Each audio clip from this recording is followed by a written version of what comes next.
Zeno was excited to start his first day at the air traffic control station, but no one could have prepared him for what was about to happen today. During his shift, a plane deviates from its flight path and flies erratically, causing many dangerous situations.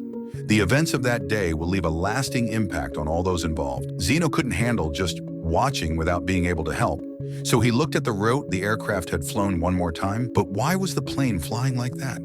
What did Zeno realize, and will they get everyone to safety? Before we start, smash the like button and make sure to subscribe if you haven't, and hit that notification bell so that you won't miss any new stories. Zeno arrived at the air traffic control station, eager to start his first day on the job. The veteran staff welcomed him and showed him the ropes, introducing him to the equipment he would use to monitor the skies. At first, everything seemed to be going smoothly. Planes took off and landed without incident, and Zeno kept up with the pace of the busy airport. Suddenly, one of the planes on Zeno's radar began veering off course, flying in erratic and unusual patterns. Zeno squinted at the radar, confused. What is that plane doing? He was alone, his mentor unavailable, and his attempts to contact the plane on the radio failed. Panic set in as he watched its unpredictable movements, something he'd never encountered before. The plane vanished from the radar. Zeno frantically searched for it, torn between raising the alarm and risking panic or staying quiet and hoping it would reappear. Minutes ticked by, and dread consumed him. What if passengers were on board? His fear of getting fired clashed with his sense of responsibility. When his colleagues returned, Zeno decided to tell them about the incident. To his relief, they weren't mad, but were just as puzzled. Out of nowhere, the plane reappeared on the radar, still flying erratically. It briefly seemed to return to course, but then headed straight into the path of another plane. ATC station, Speedbird 1376, request to go off course over, came a call from the commercial plane. Zeno had to make a split-second decision. Should he allow it to deviate or wait for the rogue plane to adjust? Time was running out. Just as the planes were about to collide, the strange plane suddenly veered right, making an abrupt U-turn. Everyone in the ATC station watched the radar intently. They cleared the airspace, redirecting nearby planes to alternate courses or back to their airports. Despite their efforts, no contact could be made with the rogue plane. Zeno suggested calling the Air Force, and his colleagues agreed. It could be a hijacking or a pilot in distress. The Air Force dispatched a fighter jet to intercept the rogue plane. The jet attempted to regain control of the situation, but failed. Zeno's unease grew as he watched. Convinced it was a hijacking, he scrutinized the radar again, noticing something strange. He needed to confirm it before alerting his colleagues. The signal actually was coming through. He realized that the pilot in that plane, whoever it was, could definitely hear Zeno and the others. But still, Zeno didn't hear anything back, which meant that the pilot was ignoring them on purpose.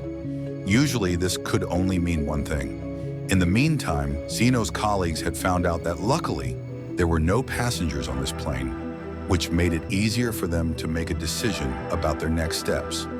It was a very serious situation, and there was only one thing left that they could do now. And the plane still hadn't returned to its route, so it was posing a real threat to the other traffic, and they needed to fix this as soon as possible. First, the military sent a few of their own jets into the sky. They needed to get as close to the plane as they could, and perhaps then they would be able to see who was in the cockpit. Suddenly, Zeno stared at his radio. It had been silent this whole time, until now. A noise came out of it, and he looked around to see if anybody else had heard it. He was perplexed and didn't know what to do. He had to think quick. He decided to call Rob, one of the colleagues that had helped him earlier, and explain to him what he had just heard. The colleague stared at him with wide eyes and asked, "Are you sure that's what you heard?" Zeno confirmed he was absolutely sure of it. Rob believed him and quickly went to work. He needed to take action. It had become a very delicate situation. He had to inform the military about this as soon as possible. Zeno hoped that he had done the right thing. You see, the pilot had said something to Zeno, something that gave him a lot more responsibility than he had hoped to take on his first day. He knew that this man's life depended on him now. The man had said, "Do not let them shoot me, please." Of course, the pilot had no idea that it was Zeno's first day, but he would find out later, and they would all understand the irony of this. In the meantime, Rob had alerted the military jets that were still trying to guide the plane to safety. He had contacted them just in time. They had been getting ready to shoot.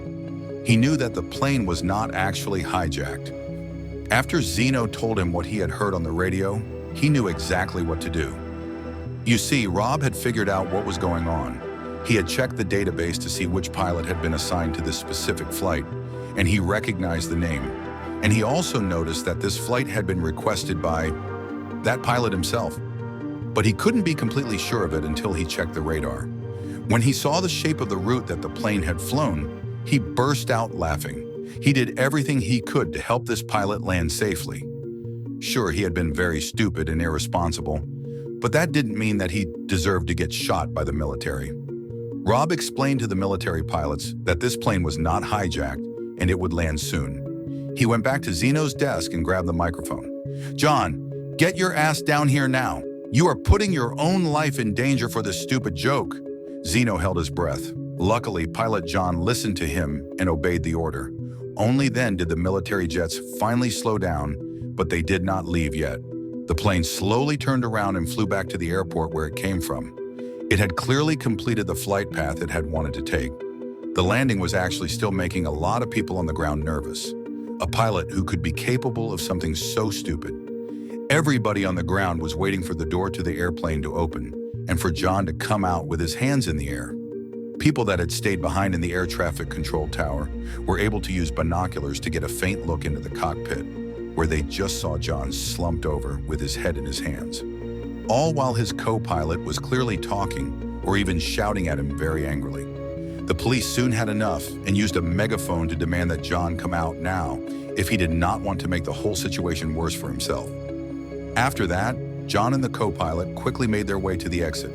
They probably had not seen or realized that so many people were waiting for them. The door opened up and John slowly started walking down the stairs that had already been put in place by ground control. The co-pilot walked right being him, and you could almost see the steam coming out of his ears. And he confirmed as much when the police officers on the ground tried to put handcuffs on the pilots. He was begging and pleading that he had no idea what John was planning and that he only joined him as a favor. John told the officers that this was the truth, and for now they let the co-pilot go. The very defeated-looking John was escorted to one of the cells at the airport. He really wanted to talk to Rob, but the officers would not allow it until they had asked their own questions about the rogue pilot. But luckily, Rob told John that he was willing to wait. And Zeno was also not going anywhere, as he had gotten way too curious about John's explanation. Rob almost stormed into her room and was ready to grab John was the collar of his shirt. He was very angry and demanded to get an explanation. John seemed worn down from the police interview, but knew that there was no way around telling the story again. John started off by admitting to Rob that he had not told him that today was his last day as a pilot. After years of flying, it was finally time to retire. Zeno could see that Rob had a big reaction to this, and it was quickly explained why. Rob and John had actually been very good colleagues for years now. They nearly spoke each other daily over the intercom, and Rob actually went out of his way to always take care of the plane that John flew that day. And that was also what had been John's intention for today. He wanted to do something special for his last day as a pilot. Something that people, and mostly his friend Rob, would remember forever. And so he had called in a couple of favors so that he could make a short final flight with only another co-pilot. That pilot indeed had no idea what John was planning and expected that this would only be a short, simple flight to cap off an incredible career. But that man quickly realized that they were not flying a normal route that day. They were drawing something in the sky. John had simply wanted to prank Rob. A practical joke, that was it. And when Rob heard him say that, he immediately realized why John had chosen this drawing. For years now, they had been consistently calling each other, "You Dick," over the radio. They had even gotten sanctioned for it on multiple occasions. Rob never expected that this little joke would get so incredibly out of hand. And when it did, he just did not know how to handle it, which in turn only made it worse, of course. Now the police had gotten, and he would soon have to explain himself in court. This was most definitely going to have consequences. In the end, John lucked out. He did not have to go to jail for his stupid prank. He did have to do a lot of hours of community service and pay a fine, which was not a low number by any stretch of the imagination, but luckily he could afford it. Rob and John are still good friends. Even though Rob thinks the now-retired pilot is an absolute idiot for pulling the prank. And for Zeno, he will probably not get many days more exciting on the job than that very first day.